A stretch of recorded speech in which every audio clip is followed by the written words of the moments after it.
Welcome to The Church, the Court, and the Culture, a podcast that looks at race, law, and religion and their intersection in American society.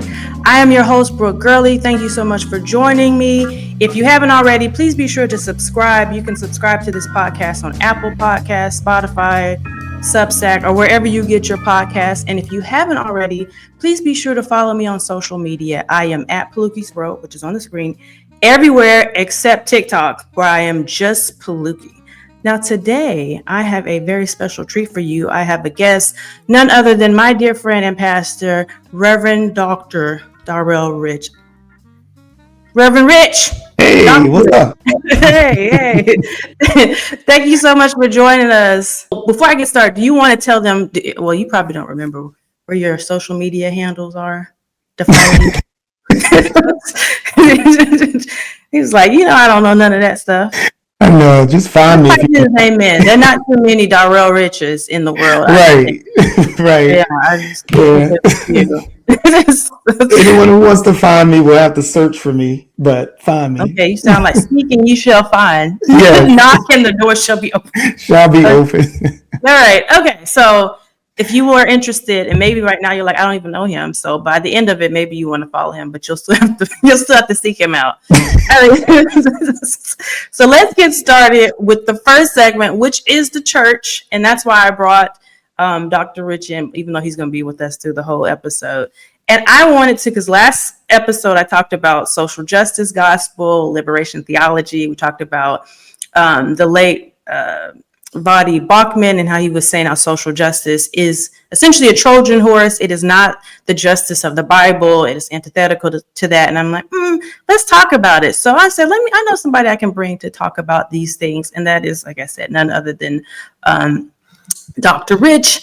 And so there's many different ways I can go about kind of starting this conversation.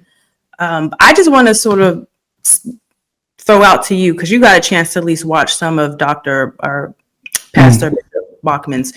What is sort of your impression about that, especially because he's bringing in these scholars, he's talking about social justice. Do you agree or not?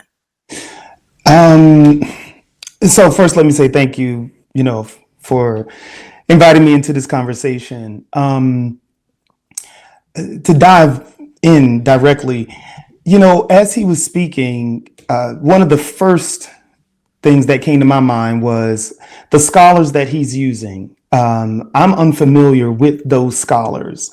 For me, many of the social justice, liberation, theology scholars that I'm familiar with include Kimberly Crenshaw, Derek Bell, Gustavo Gutiérrez, Katie Cannon, Du Bois, Cornel West. And so, again, for me, just kind of a hermeneutic of suspicion came up to say, who are these scholars?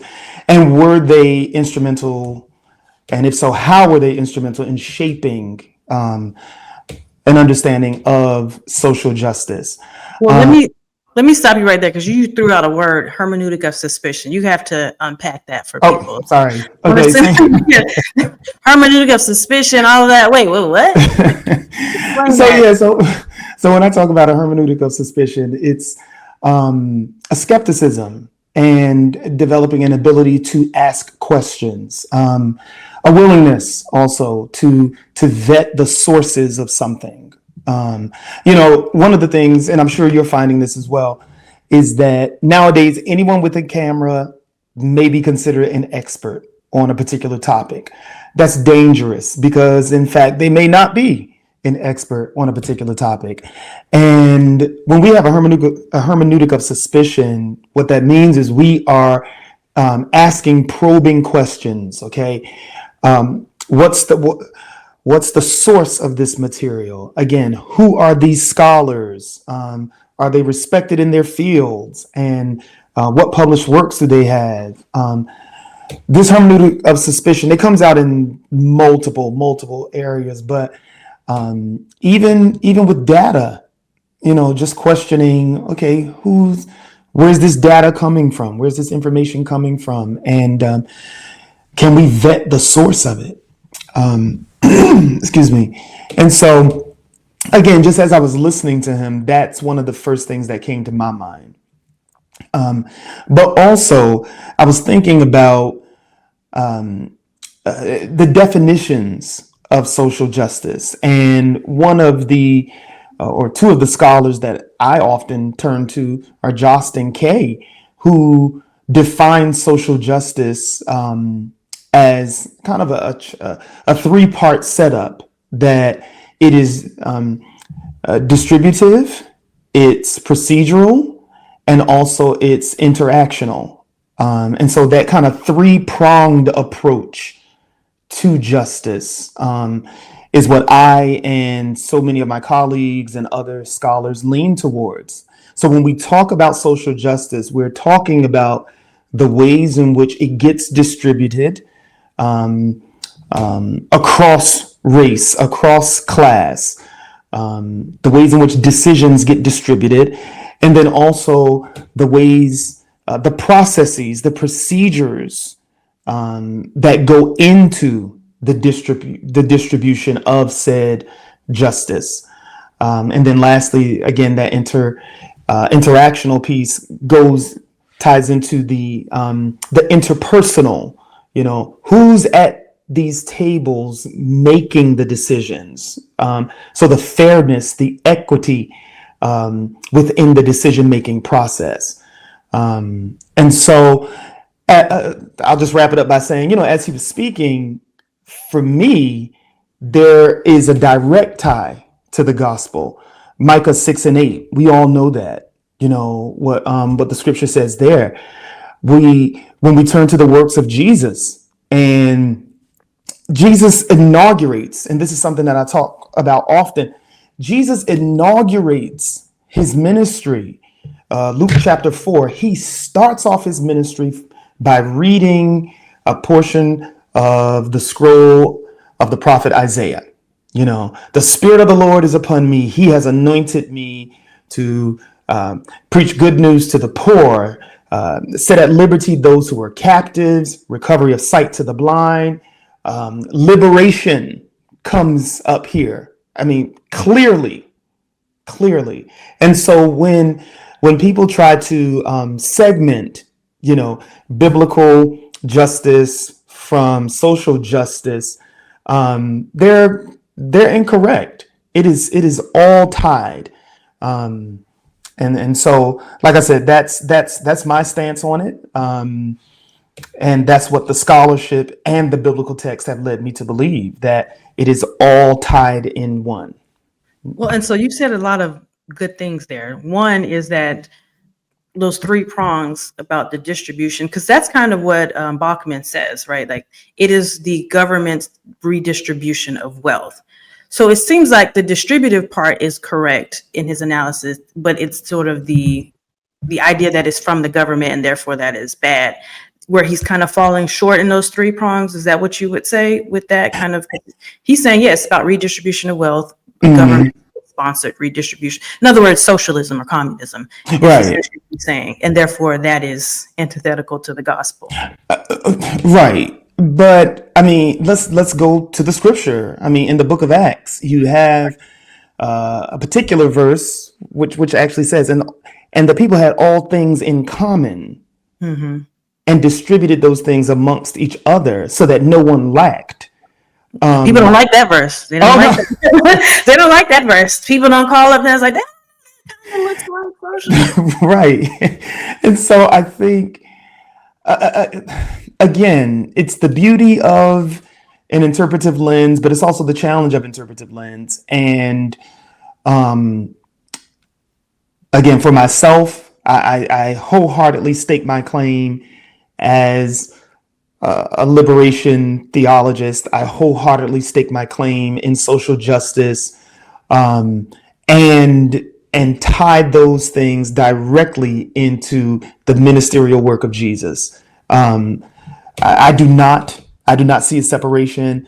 When Jesus came to the oppressed, the marginalized of his day, he came not only to bring them salvation of the soul, but salvation from oppressions of systems of oppression, and the two can't be separated. Absolutely. Now, because you just said you see yourself as a liberation theologist.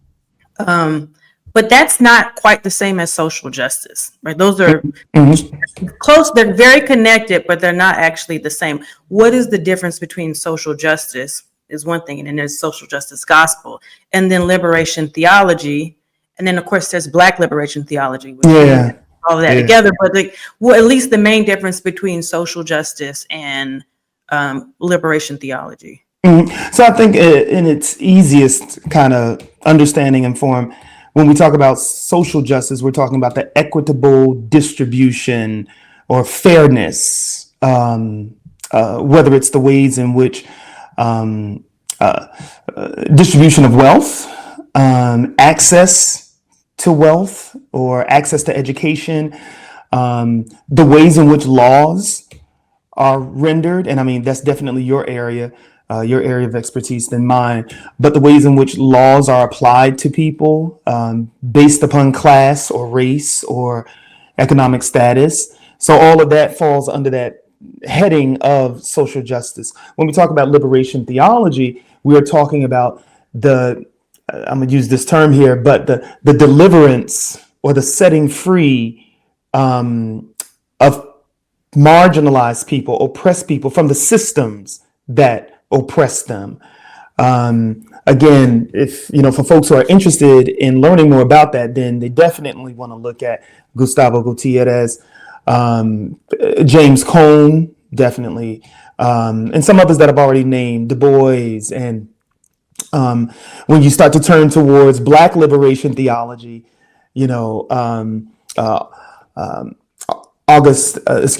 Arthur Fawcett, Benjamin Mays, and E. Franklin Frazier, all of them, Jacqueline Grant, right? Grant, yeah. Again, to get at the ways in which the marginalized may be freed or delivered from these systems which perpetuate bondage and perpetuate inequitable access to whatever it is, to healthcare, to educational systems, to jobs, to clean environments. So that's what liberation theology, particularly Black liberation theology, is getting at. So then, yes, so social justice is about equity and making sure things are applied fairly. I like that, fairness. Social justice is about fairness. Liberation theology is just what it sounds like, about liberating. So now that the system is fair, now we are liberating you and freeing you from your particular oppression. And like you said, there's a difference between what we see with Gutierrez in South America and then that gets translated with James Cone, because, just as a background, this is the 1960s. Right. You have a lot of upheaval and civil rights movement. And like, what is Christianity doing for us? It has not helped us. It's a white man's religion. So then you have James Cone pulling from Gutierrez, and it's like, no, the gospel is about liberation. Jesus was a Black man. Jesus was a Black man. He was a Black man, right? He was situated Exactly. He did not come in here as a king with a crown. He came in and lived amongst the oppressed in the Roman Empire. And so we can pull from that in a very real and literal sense. About who Jesus is. And so, because liberation, or not liberation, but like deliverance is seen as this sort of esoteric thing that we get from spiritual, and it is that, like, we are delivered in a spirit, but there's also a very real sense that we are delivered in this earth right now, in the here and now. We ain't got to wait till the sweet by and by, but there is freedom from oppression. And then you add in your whole Jacqueline Grant, and she's talking about specifically about Black women, right? So Black women have a tri-dimensional level of oppression as gender, race, and class. And if we can figure out how to free Black women, then we can free the world. You free the world, right? You can free Black women, you can free the world, right? We can figure that out. And so they're adding on to this theology, utilizing that hermeneutic of suspicion. And so the question is, how then does that become something that is antithetical to the Bible, and how people now see that as somehow separate? Because I had someone else say, liberation theology is just theology. And to some degree, and I said this to you before, but when I was growing up, but this was just the gospel, Mhm. the liberation. I didn't realize they had a particular name. So in one sense, I do understand what they're saying. And it just seems like people are naming it specifically because somehow they seem to forget, other people seem to forget that liberation and justice and fairness is a part of the gospels. But why do you think that people, like, there's this sense to calling that something separate? Well, I want to just go back very quickly. I don't know that people forget as much as there are some who are deliberately. Well, that was flippant. I was saying when they Oh, forget. okay, Yeah, okay. more flippant. So I was like, they didn't really forget, but they just They seem to really forget. downplay Yeah, that. no, Right? They want to do what they want to do, right? And right, then they are sort of oppressing people and creating these theologies around why they need to oppress people. I've been reading right. this book called "The Bible Told Them So," where they literally created, and the author is arguing it, and I think it's true, this theology of segregation. Right? Why Hmm. God has mandated that we be segregated and that the races don't mix.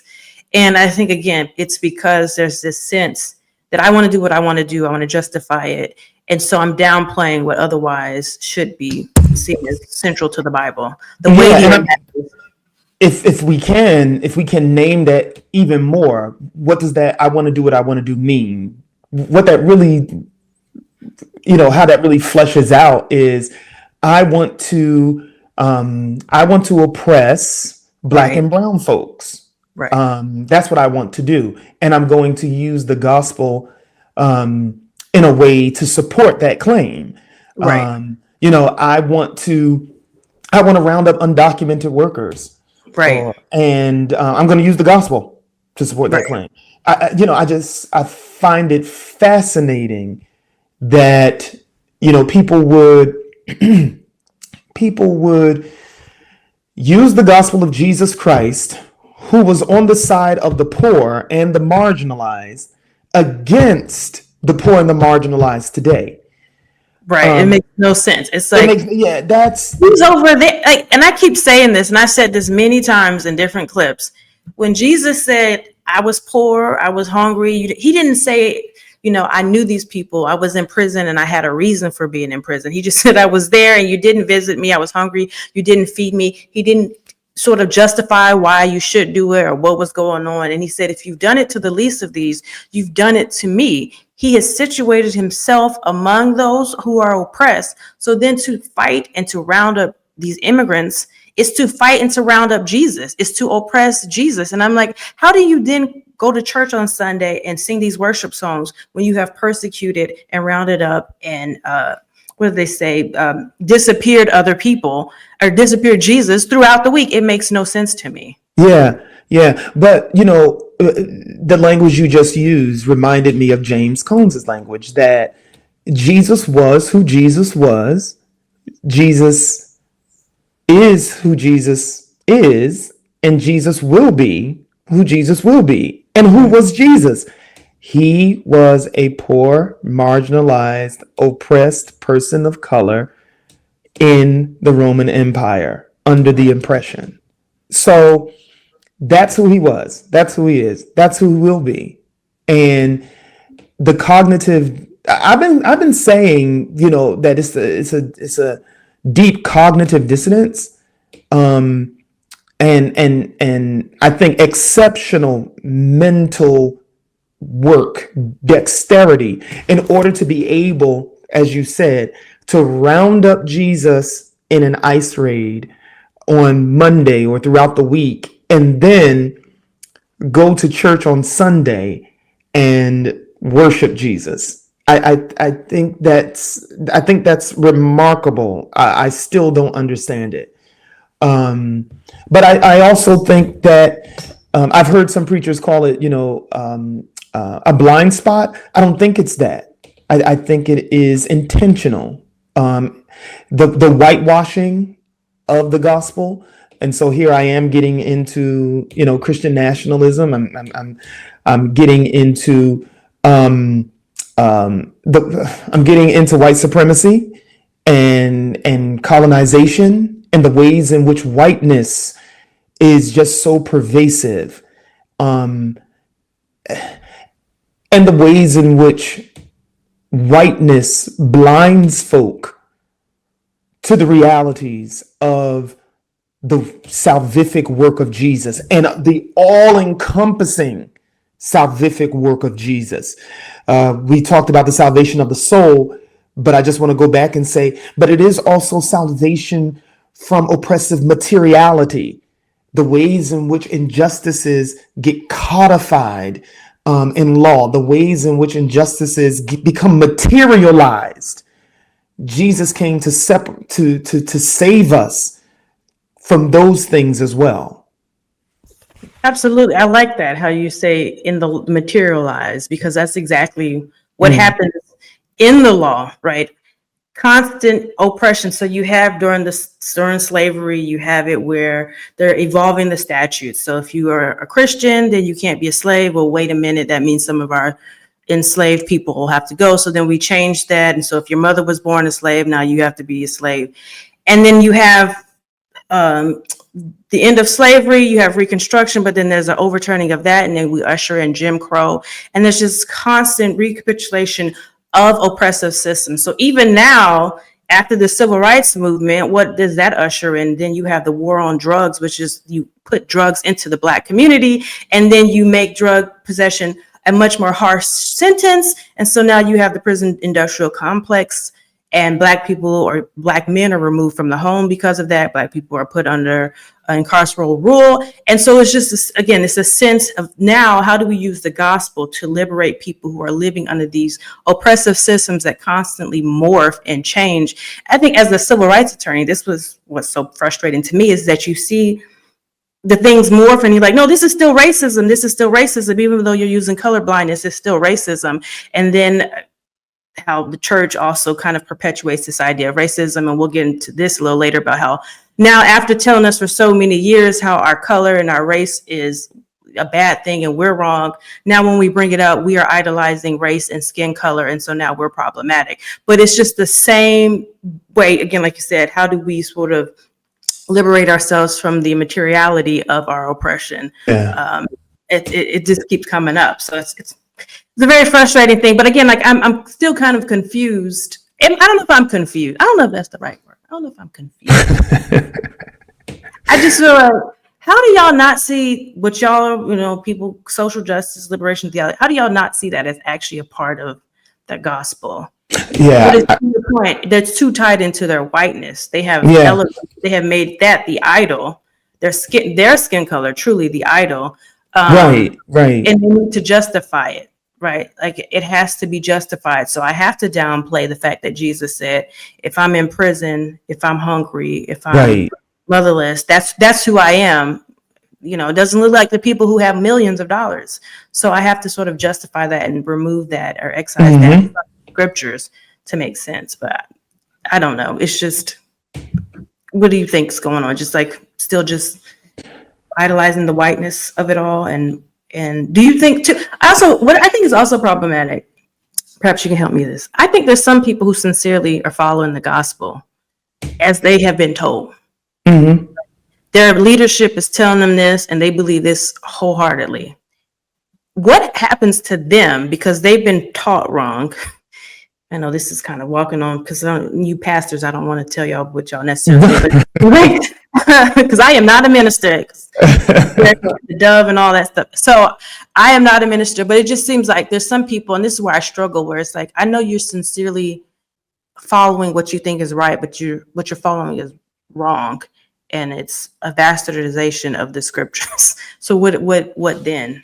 Mm-hmm. What do you do? I heard Reverend Dr. Delman Coates make a comment to the extent where he said that often, in his preaching, in his teaching, lecturing, he's wrestling through concepts, and this is his understanding or interpretation of a scripture, of a passage. He's presenting this information, and but he went on to say, the congregation or the hearers don't necessarily have to agree with it. They have the right to wrestle. They have the right to ask, critical questions. They have the right to source material and to vet. They have that right. And I think that's a very, very mature understanding of the craft of preaching, teaching. I think it also harkens back to the biblical text where the writer says, the Bereans actually went back and studied the word themselves to see if these things were so. And so I hear what you're saying as far as, what pastors and leaders are teaching across, the pulpits and instructing their congregations towards. But the onus doesn't just fall on them. The onus is also on the individual to wrestle through the text, to read it for themselves, to do their own research and again, wrestling with scholarship and also just wrestling with their own morals and if something is unsettling, to chase it down. If you're sitting in a congregation where you are being taught that women are second-class citizens, they are they are, and I've actually heard this language, where they are solely to support their husbands, that is their purpose, their destiny. If you're sitting in a congregation and hearing that, and something within you doesn't say, something within you doesn't start to question, you're just taking it at face value. For me, that's problematic. You have a right. You have a right to study the word yourself. You have a right to do the critical thinking analysis yourself. And so I don't give some of those folks in these congregations a pass. They are equally as complicit. That's interesting. I mean, that makes sense that you as a pastor would basically be like, don't put this on us. Don't put it on us. This ain't on me. No, don't get me wrong. This is on you. It is your faith. Okay, you have to study to show yourself approved. That's what the Study word to says. show yourself, right? Yourself, not me. I'm not trying to advocate responsibility. I take my responsibility as a pastor, my role as a pastor, very serious. But I also recognize that the individual has a role too. Right. No, it's true. It's true. I think you're right. It's that, okay, yes, you're following leadership and there is a higher bar for leaders. That's why it's so important. But at the end of the day, when we stand before God, it's what we did and why we did it. And there is an incentive. We have to study. We have to know the word for ourselves. And like you said, if I'm sitting in church and something's not sitting right with me, then I need to study about it. I need to pray about it, right? Seek God, like, ask questions. Why am I feeling this, Lord? What are you trying to show me? Is it just me? Or, because, some people, though, will sit through that and have no problem. As women. Exactly. No problem with that. And like, yeah, that's right. And that's how I should be. And to that, I don't know if their conscience is seared, but that is something that they would have to deal with. But I also just struggle because I see some people sort of perpetuation of Christian nationalism, the conflation of being American and being Christian. Right. And it's like, how do you come out of that? And people do. There's season 2 of the docuseries Shiny Happy People talk about teen mania. Have you seen that? No, I've seen season 1 though. Season 1 is crazy because that's about the but season 2 is about teen mania and how people were like ready to go and ready to essentially die for the cause of Christ, teaching all these children to go into other countries and be willing to be martyred. And so they just kind of had this perception that I'm going to be martyred for the Christ. They had them do crazy activities like carry a cross, threw them out in the middle of the wilderness, had them carry a cross. They couldn't let down the cross, really just traumatizing these poor kids. But a lot of them in the documentary, you see, they're kind of like, this was crazy. We got out of it. We realized this is not what God has called us to do, or maybe they fell away from the faith. So there is something within us, to your point, where God is like, if it's not right, he'll drop it into our spirit and let us know. And so we can do the work of changing and leaving something that is the theology is bad and off in some way.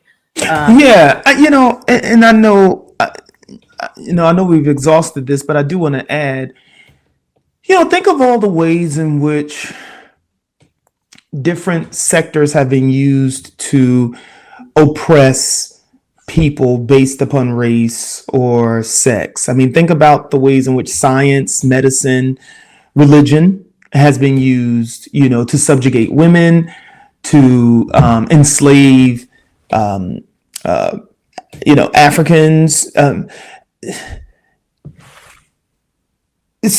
Even if you have this scientific, medical, religious information, I still go back to, but within you, something within you should say, wait a minute, that's another human being as me. And when nothing within you says that I find troubling. Nothing within you says it is not right for us. It's immoral of us to jump in vans and pull up on some unsuspecting person, hop out of our vans, and pretty much you use the term disappear, but I want to say, pretty much kidnap them in broad daylight. But we're doing it because we've been given orders to do this. But nothing within you finds that problematic. Nothing within you finds that troubling. Then that's what troubles me. Yeah, and it should trouble you because it troubles me. It's like all it takes for evil to flourish in the world is not necessarily for bad people to do things, but for good people to do nothing. And to worse yet, to actually just go along because you're doing your job.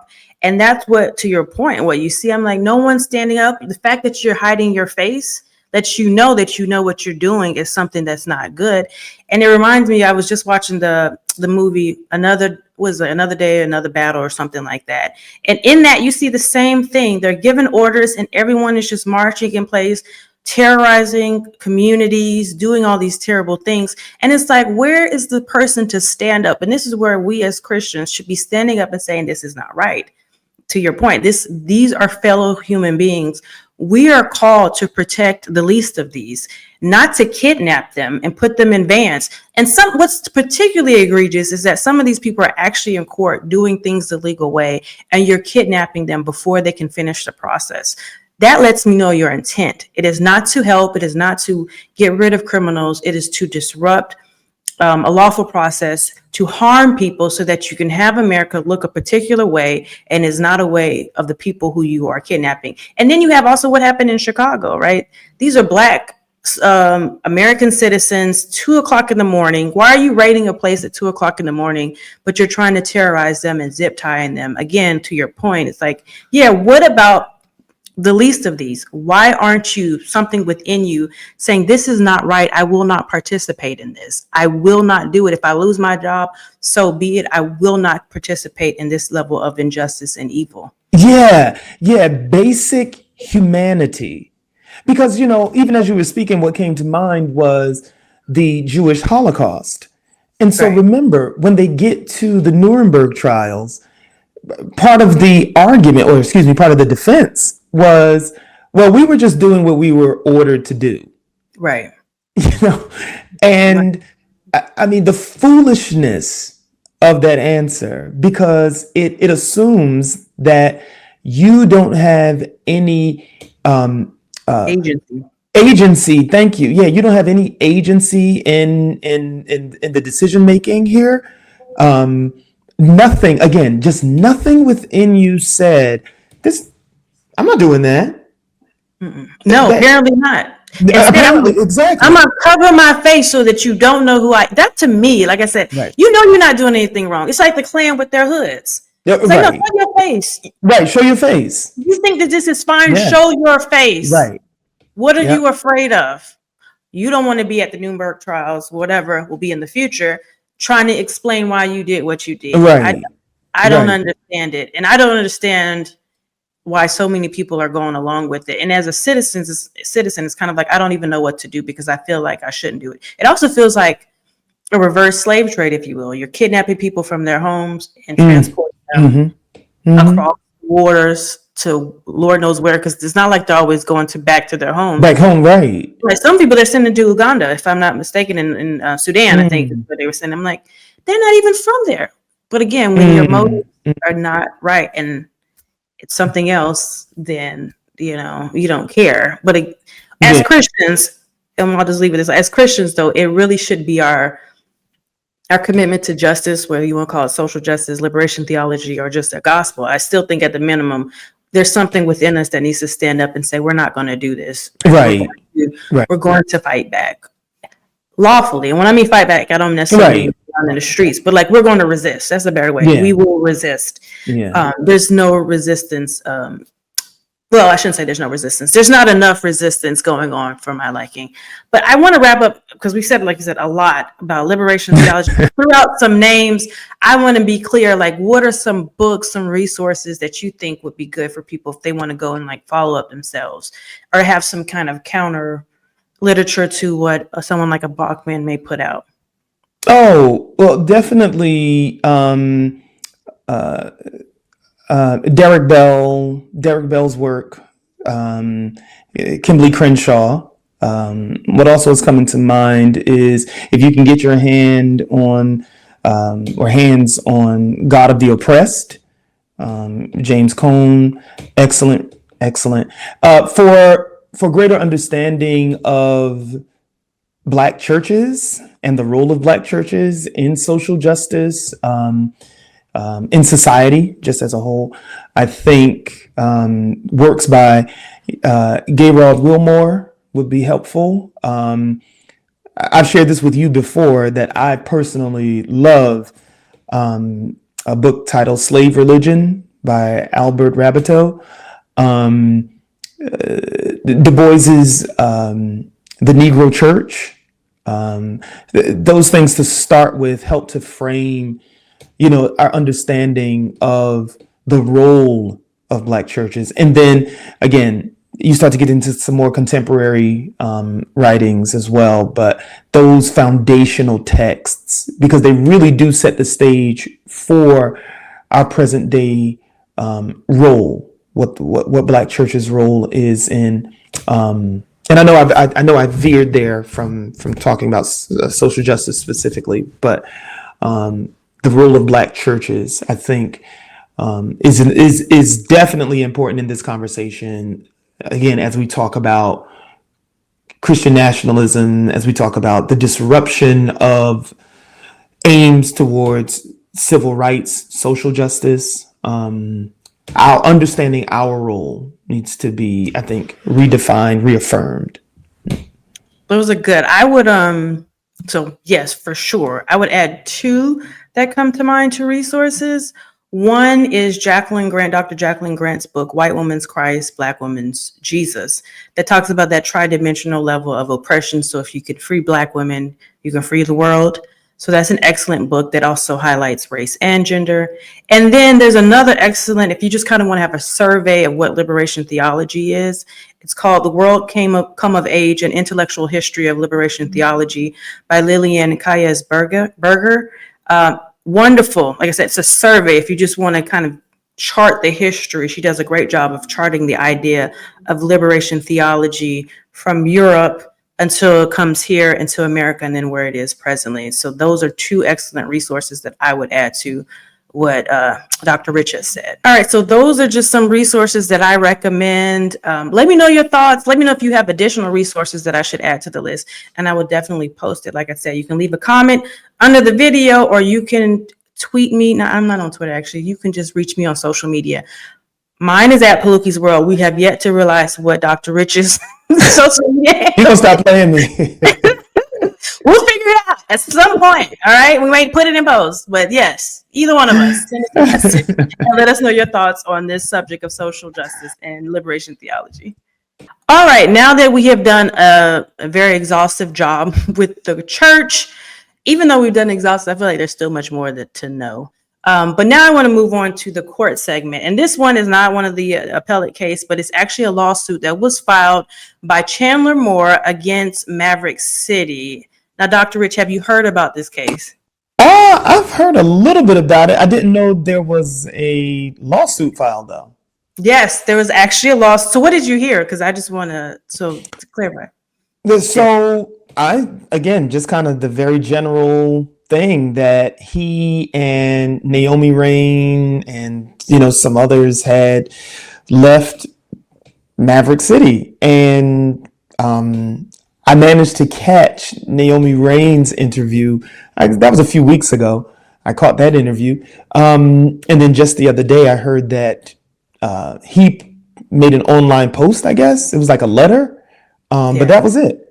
There was a lot of letters going on social media this week. So I first saw Naomi post that she's leaving Maverick. Okay. And then apparently Chandler posted that as well. And in all the kerfuffle, apparently found out that he filed a lawsuit against Maverick City, particularly Norman, I think Gyamfi is how you say his name. You remember Norman, Yes. Lawrence is stale. He voted for Trump. That dude. The one who I said is cornbread, right?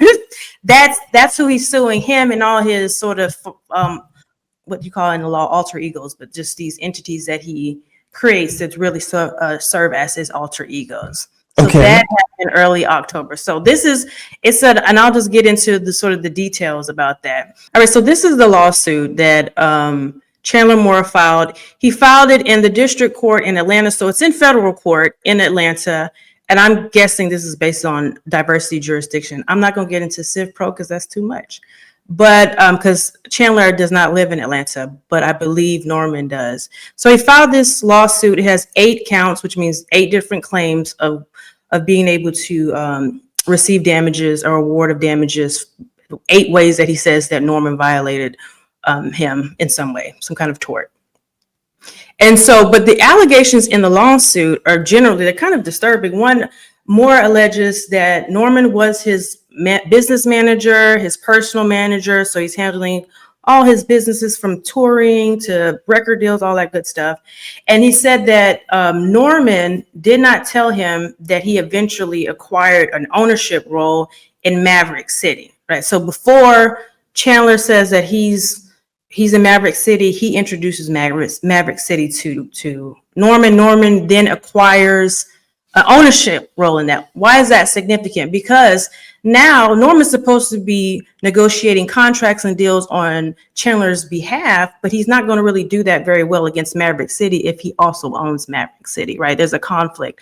So essentially what these 8 counts are saying is that Norman breached his fiduciary duty. He's also saying that he was supposed to be paid money after completing this contract work. And so there's like $800,000 that is owed him based on that. So there's a breach of contract issue going on.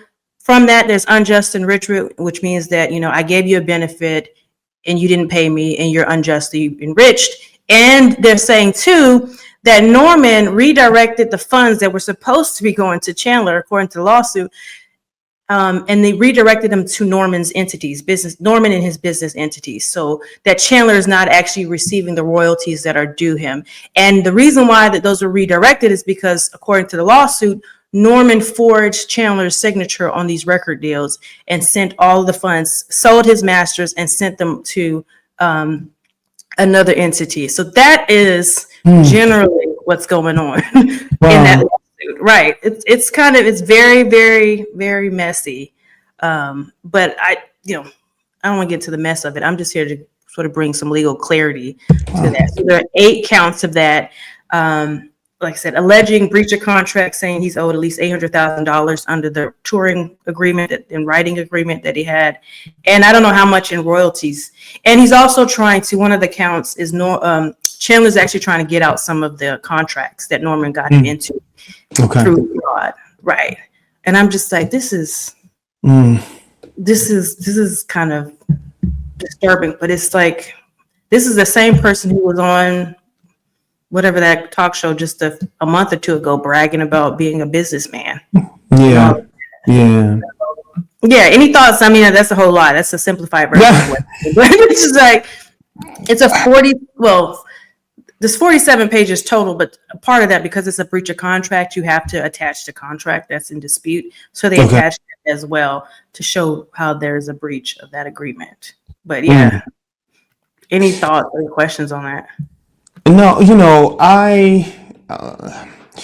I'll just say this much, that when I saw that interview with Norman, I was offended in so far as some of the comments that he made concerning gospel music, and what I saw there. And I don't know if you're gonna get into this. I know you just laid the framework, for Chandler and the lawsuit, but I do just want to add this in there, that what I saw in that interview was colonization. I saw assimilation. I saw even his own biases and stereotypes coming out. And by that, I mean the comment that he made concerning Marvin Sapp's song. My goodness. Never would have made it. Never would have made it. Thank you. And associating that directly with, poverty and struggle. It was like that. That's not even what that song was about. That's not at all right. He never even names those things. He never even names those things in there. And so there's this conflation that happens, that he makes. And, so I found that whole interview, oh my goodness. I don't want to go. Yeah, that's a whole other thing. I will say this.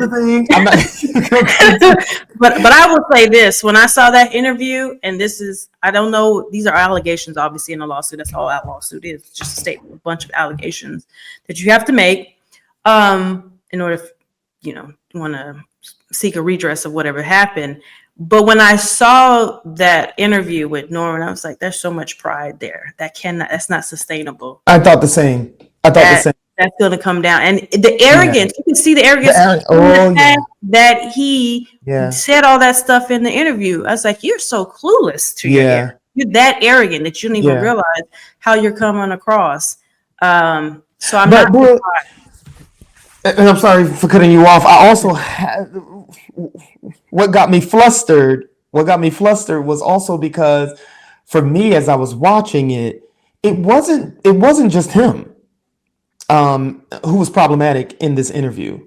And I'll just say this and I'll hop right off of it. But the host, the interviewer who was subtly co-signing some of this, it wasn't subtle. It wasn't subtle. Like, I remember seeing him when they put out that clip, the highlight clip, that was meant to be provocative. Right, it was meant to be provocative. Comments like, this is crazy. Like, no, keep watching. You might learn something. This is about business. And I was like, there's a reason. Now you see it. Now you wonder, according to if the allegations are true, now you wonder why he's doing so well, because he's cheating people. If the allegations are true. Right. That's not actually great business. Yeah. That's terrible business. Yeah. Anybody can win if they cheat. Well, no, I shouldn't say that. Some people cheat and still lose. But, it's easy to win when you're cheating. Right. Because even his spirit, I was like, you don't have to do the thing. You didn't even have to, just like he didn't have to say the things about gospel music that he was saying. He didn't have to. It then translates, right, that you would then not have to operate in these business deals, because he could have still owned Maverick, for example. That's as long as he gives notice to Chandler, and Chandler's like, that's cool. But he didn't do that, breach that fiduciary duty. Right. And it's just like, because you're greedy. And then I was offended if, again, these true. Now, I want to say too, before I clear, Jonathan J., who's also a co-founder of Maverick City, he vehemently denies this. He says that he wrote a post. He's like, normally I don't say nothing, but I got to say this. Essentially, like, this is a lie. And so I just want to put out, Chandler's not taking responsibility. So he's obviously going to get kind of contentious, but lawsuits, which is always, you got to be careful. There's a process known as discovery. And in discovery, it's just what it sounds like. You can discover things. You can ask them for certain records. And so if you really aren't doing what you're supposed to do, you probably don't want to give those records that you're going to have to give over during the discovery process. So people are talking a lot now, but we'll know what will happen. We'll know if they're quick to settle or whatever, what happens if he has to go and get deposed, which means he comes in and he's answering questions under oath. When all of that happens, when the dust settles, what will remain? My guess, though, for what will happen next, just because this is generally what happens in lawsuits, the other side files a motion to dismiss saying, you didn't state a claim, or this, even if everything you said was true, you still can't win because this isn't a tort. This isn't actually an actionable item, a cause of action. So I think that's what's going to happen next. Maybe it'll get dismissed and they just file another one, amended, or maybe not. But that's the next step. And then they go into discovery if and it should make it beyond the motion to dismiss. So that would be the next step in all of this. But yeah, I was just like, okay, interesting. So I'm going to keep an eye out on that. We ain't going to go, like I said, into the whole Norman Isaac Curry interview because this will go into a whole new live. This will go into a whole new live. I got to join this church. And I got to join this church. I got to join this church. I got to process. Oh my God. But I do want to say this before you turn the page on this. I want to say this, that I just find it interesting. And when I say interesting here, I mean problematic, that it seems it's always the Black church that comes under fire. You know, it's always us who is deemed irrelevant, our style of music out of date, too emotional, overly emotional, and our preaching, it's too aggressive. We are constantly under fire, as the Black church, and even as I'm saying that, part of the reason why I'm hedging there is because I recognize that categorical catch-all has been used historically, but Black churches are not monolithic. There's not one Black church that consumes all. Clock it. Clock it. Yes, exactly. I had to come back in for that. You're already getting into our next segment. I'm sorry. Go ahead. I'll stop. I'm gonna wrap that up. That's the court case. I'm gonna keep an eye out on that. If y'all got any questions, you want me to break down anything, let me know. Because it's gonna be interesting if discovery progresses and they don't try it. I would think if I was Norman and he had something, he probably. But arrogance won't let you settle even when you should. So, may I ask a question? Yes, you may. And this is kind of off topic, but with that discovery thing, with the Epstein files, should they have been discoverable? Yeah. First of all, according to Pam Bondi, and this is also, they don't exist. Well, no, they're files, but there's no client list, is what she's saying. You can have, so yes, generally, you can ask for records and all that. If you don't want to give them up, you can file a motion, a protective order to prevent them from being released. Okay. And so this is for whatever reason, these shouldn't be released, even though discovery is broad and you can ask for a lot of things. It's like when you file a lawsuit, they really can just like ask for your medical records. If you're claiming emotional distress, ask for all your therapist records for the last 5 years. It can get very invasive. So it's just something to consider when you're filing these lawsuits. But yes, those are something. Well, the government has the Epstein files, right? Like they actually are the people who would want the Epstein files. So Epstein had them. The government now has them.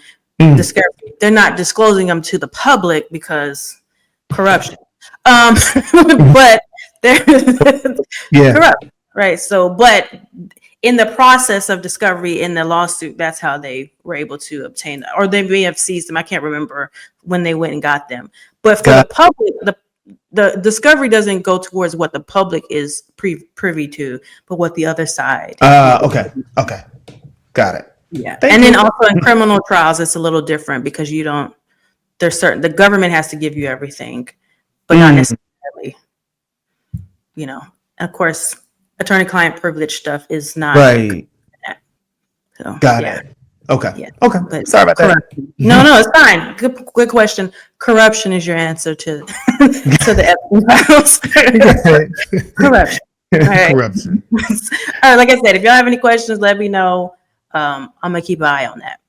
All right, now we are in the final segment, which is the culture. And this segment could have easily gone into, and this is how it always is, like it could go into the church. But it could, because it's church culture, it's like craziness, but it's also about culture and race and all of that. So this one, I saw it and you've seen it too, which is this young white, she has an accent, so I don't know where she's from, but she's basically scolding Pastor Jamal Bryant for idolizing his skin color, and we need to know. And I saw too on Threads, but other Black people were saying, no, this is true. My people, we need to stop idolizing skin color. I think this is crazy because it's like I said earlier, when you spend hundreds of years telling us we're bad because of our skin color, we're inferior spiritually, scientifically, culturally, in any way that you can think of because of our skin color. When we finally stand up and say, oh, absolutely not. My skin color is not indicative of anything that is wrong with me. In fact, it is a beautiful thing. It is a creation of God.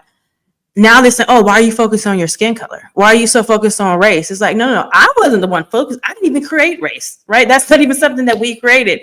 It's not that I'm so focused on race. It's that I'm reclaiming the narrative and saying just because I'm Black doesn't mean that I'm all these things. But anyway, this young white woman, as you said, she said something different. And you were getting into that in the last segment about sort of this idea of race and all of that.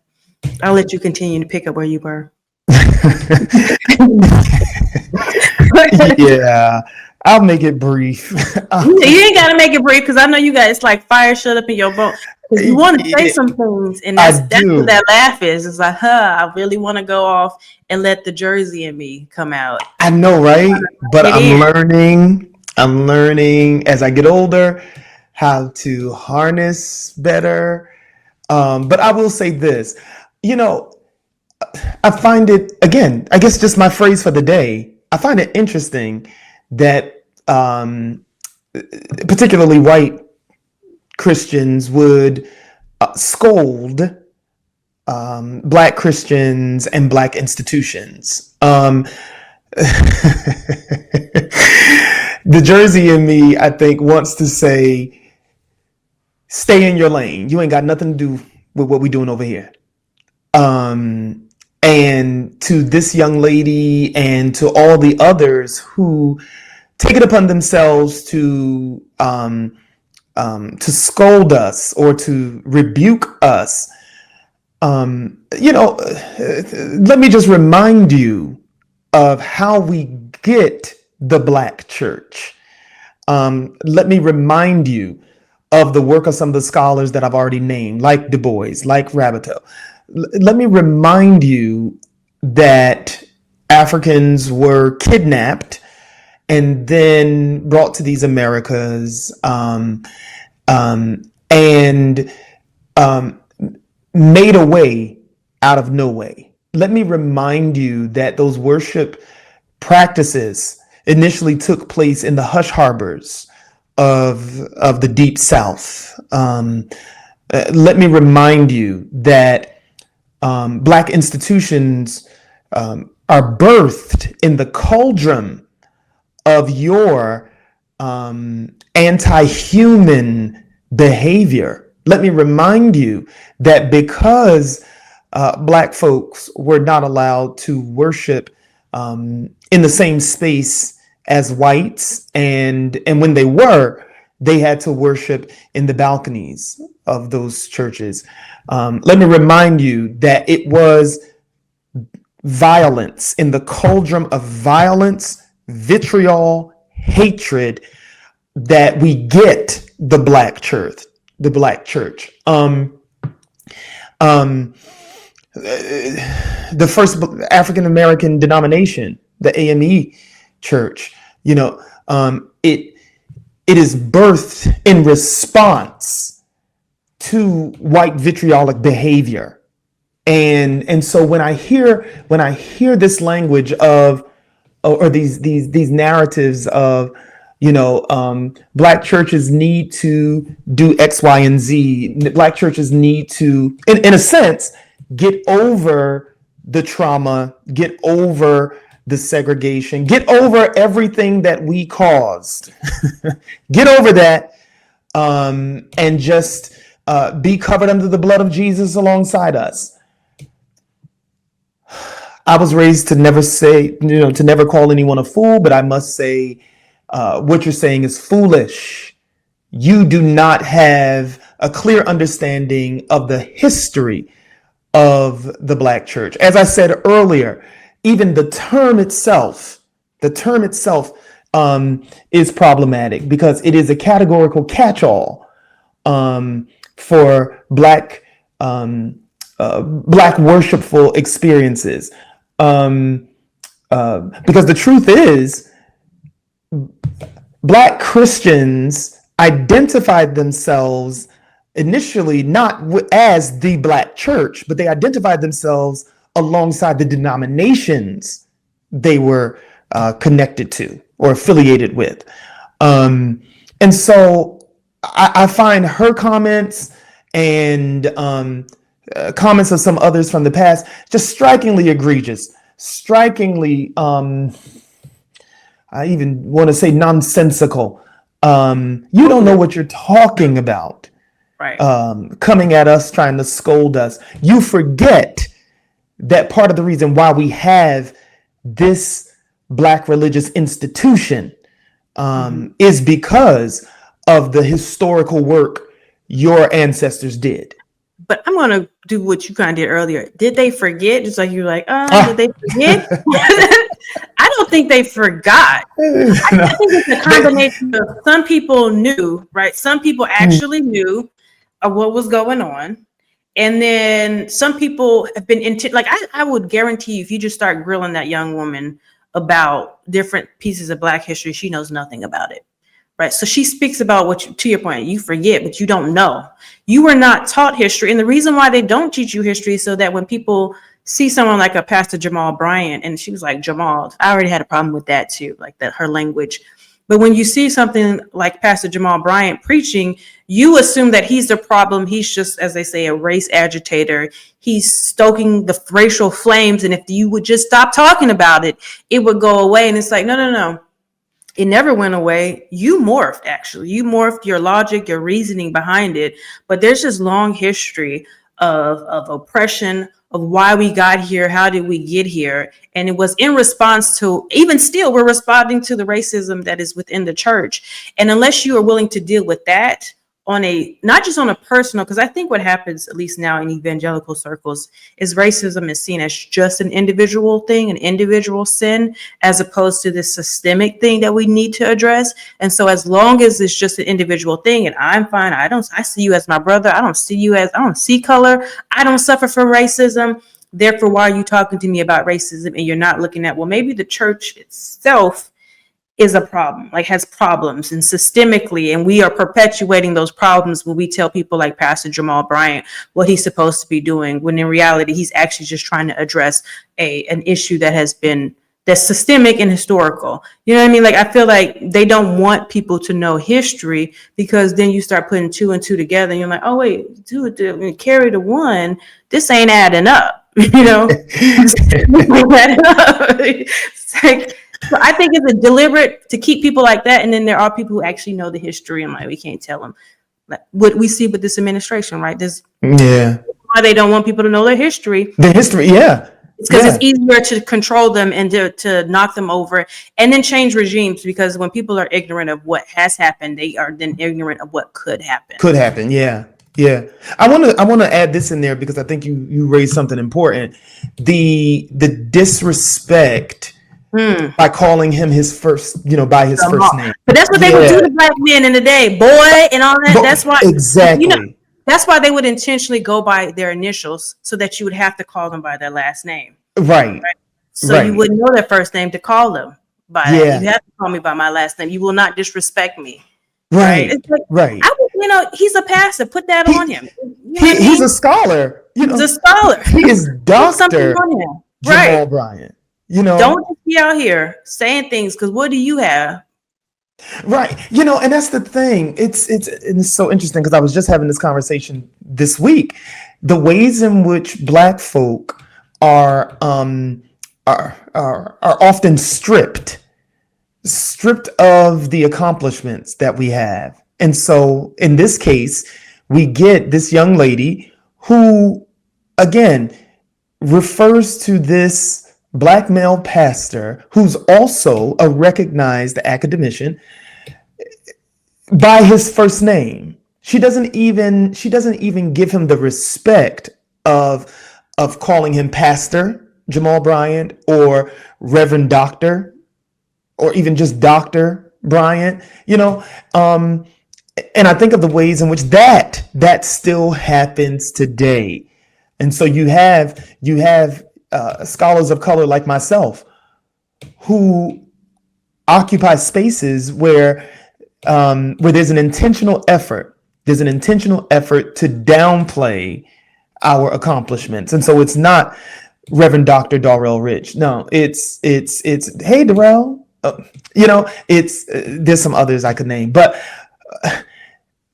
her blatant, I'm sorry to say it this way, but it's like, who are you?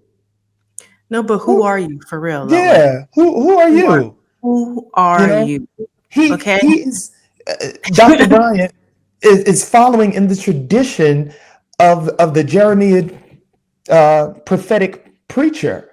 He's crying loud, sparing not. He's responding, as you said, he's responding to the current social tide. This is the same thing that Jeremiah Wright did, Dr. Jeremiah Wright did. It's the same work of other pastor scholars that we know of today. I'm thinking also of Reverend Tracy Blackman. I'm thinking, so many people come to my mind, and it's like, ma'am, have several seats. You see that? Go over there. You see the stadium? Go sit somewhere. Go find you somewhere. and not just her, but all of these white preachers who contend that they have a rebuke for us. Right. No, go open up a history book and sit down and read to understand how we get the instantiation of the Black church. First of all, understand that. And I'm sorry, I want to say this too, because it came back to my mind. This past month, I have been preaching about the Gospel of Luke in connection with James Baldwin's The Fire Next Time. And in that, one of the things that James is doing in this book is he's saying that, hey, America has to acknowledge its racism. It has to. If it does not acknowledge its racist past, it is setting itself up for destruction. And as you were speaking earlier, that point just came to my mind, and I was like, yeah, wait a minute. The refusal to acknowledge why we have a Black church institution, that bit right there is the problem, because it causes you to have to acknowledge, hey, we were steeped in hatred. We still are steeped in it. Clearly, what we're doing in the society right now is the result of it. We have not dealt with it. Now it's just spilling out into the streets, into other ways, in very blatant ways. Back to these ice raids. Like, you only do that because you're steeped in hatred and racism, and xenophobia, and all of these things. But Brooke Gurley Esquire, can you? Not my whole. Well, you didn't say my whole name. But can you also speak to? Because this whole time we've been talking about white Christians, but I need you to turn towards speaking about Black Christians who have assimilated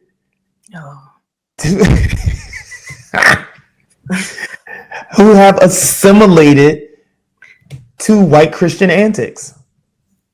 You want me to talk about how some people have, and what do you want? I mean, they have done it. Like, so, okay, so this goes back to your question that you were, or the point you were making at the end with Norman, like, right? So Norman and that rant that he went in about demonizing Black people and demonizing our culture. I think it's one of those, the white man's ice is colder situation. I think I see a lot of this happening, particularly when Blacks are evangelical. Like, they go into that, and there's a conflation of what it means to be Christian, what it means to be holy, what it means to have great worship music. There's a conflation with that and whiteness. And so what is white is seen as right.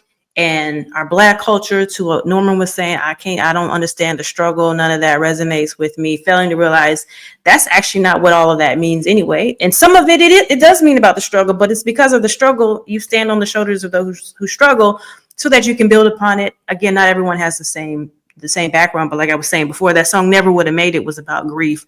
Marvin Sapp lost his wife, and it was kind of like birth out of that experience, which that will, if you live long enough, every one of us will experience grief in some capacity. So to say that doesn't resonate with you or whatever, it's like, okay.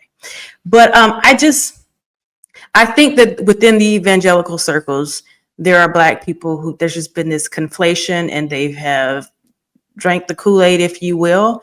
And so in doing that, that requires them distancing themselves from Black culture, because that's seen as something inferior, because again, it's not what they see as holy and spiritual. And so they're distancing themselves, and even not just from the church itself, literally. So they go to these multicultural churches, right? Which everyone's like, this is great. That's how heaven's going to be. But when you sort of pull behind the curtain, it's like, this is white leadership with a Black praise and worship leader. But other than that, it's just white people ruling. Like, there's not rarely, and I can only think of one example where you had like a Black head pastor, but everybody else I saw in leadership was white.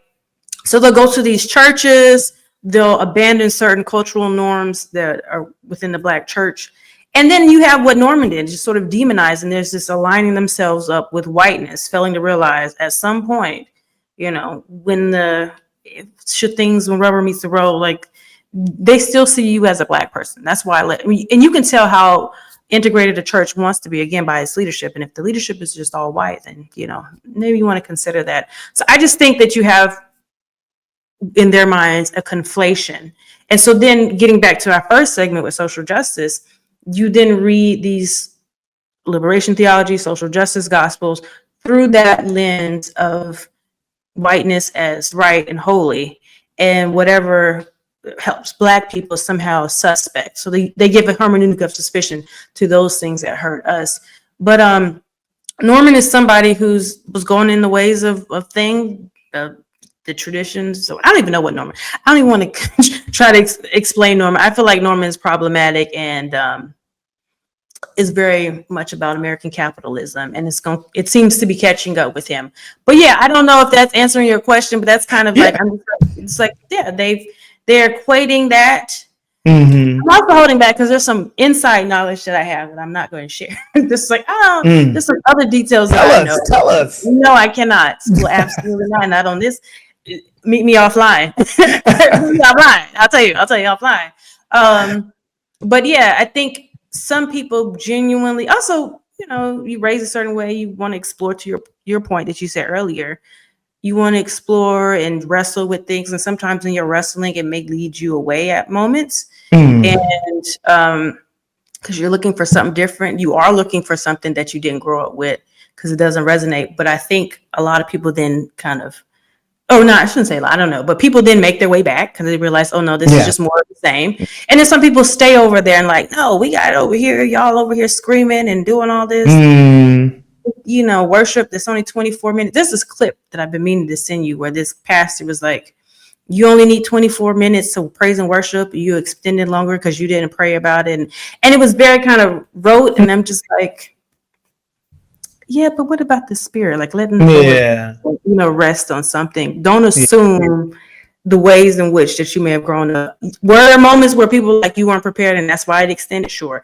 But it's also like we also allow just the Holy Spirit to come in and rest. I'll send that to you because I'm like, well, I'd love to know your thoughts on that. Yeah. I think, Yeah, I don't know if that answers your question, but that's my thought. No, I appreciate In a time like this, it will become clear to them where they stand in the eyes of their fellow brothers and sisters in Christ. Do they actually see you as equal, or really tolerating you because you were acting according to their cultural norms and you forsook your own? I think it's the latter. Well, that brings us to the end of this episode. Thank you all so much for joining us. Yeah, if you all have any comments or anything, like I said, leave me a comment. You can follow me on Apple, Spotify, or Substack, or follow the podcast there. You can also follow me on social media. I am at Palugi's World, which is on the screen. And Dr. Rich, have you found out who you are? Yes, I got my... Yes, you can follow me on TikTok and IG at Darrell Rich, DAWRELLRICH. All right. And you can leave him a comment, follow. Yes. You have to get him to post a little more, but we'll get to that. Oh, do I have to? You don't have to do nothing but stay black and die. And okay. Thank you. Michael Jackson told us that half of that is not even necessary. It's time to go. She's... Yes. Yes. Anyway, until next time, you all, thank you so much for joining us. Thank you. Be well. Peace. Peace.